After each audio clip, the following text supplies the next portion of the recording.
Hello everyone. Today we talk about how to fix the app of Bybit. We will go to settings.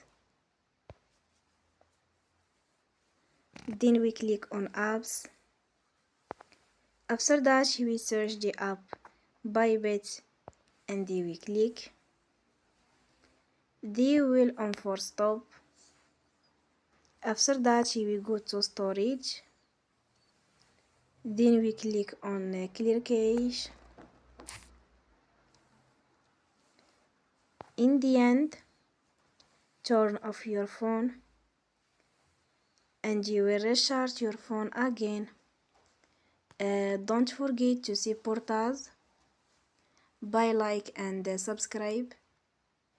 See you next time and thank you for watching.